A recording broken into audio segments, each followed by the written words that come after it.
ונוצר שרשרת פיקוד ערפאת, תחתיו אבו מאזן, תחתיו עיסאם סרטאוי. וכאמור, נפגשנו איתו, עשינו ממנו תוכניות,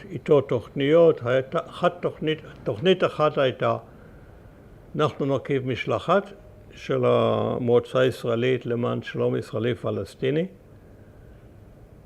אנחנו נקבל הזמנה של אש"ף לבוא לביירות, אנחנו נטוס לביירות. מביירות אנחנו בדרך היבשה נחזור לגבול ישראל, שם בטח יעשו אותנו, ואז יהיה משפט ראווה ואנחנו נגיד מה שנגיד. רעיון נהדר, הוא הלך למפקדת אש"ף שישבה עדיין בביירות,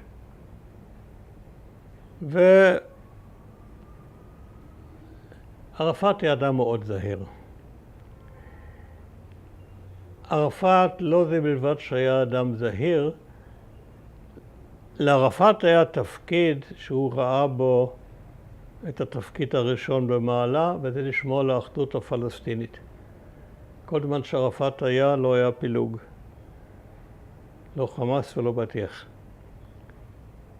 וערפאת היה אדם מאוד פרגמטי, מאוד ריאליסטי, ובכל שלב הוא חשב, אני רוצה להגיע לנקודה הזאת והזאת, בוא נחשוב איך אני מגיע לשם, מבלי לגרום לפילוג אצלי במחנה.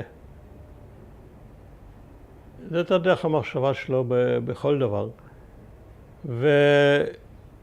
ואחדות המחנה היה בשבילו ערך, בצדק, ערך עליון. אם אין לך מדינה ואתה תנועה מהפכנית, אין לך לוקסוס שאתה יכול להרשות לעצמך פילוג, למרות שפילוגים, במדינות כאלה תמיד יש פילוגים לרוב. ולכן הוא הלך צעדים קטנים קדימה, ותמיד בכל שלב הוא בדק מה המזח או הרציף יכול לסבול. מה המקסימום שהוא יכול לעשות באותו רגע מבלי לגרום לפילוג או למלחמת אחים. ולכן הוא היה מאוד זהיר, וזה שגע אותי למשל, אני אדם חסר סבלנות, להגיד, בעדינות.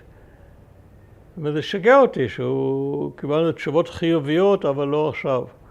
בדרך כלל התשובה הייתה, מביירות באה תשובה, רעיון נהדר, יותר מאוחר, לא עכשיו, עוד לא בשל. וכך ישבנו ותכננו תוכניות.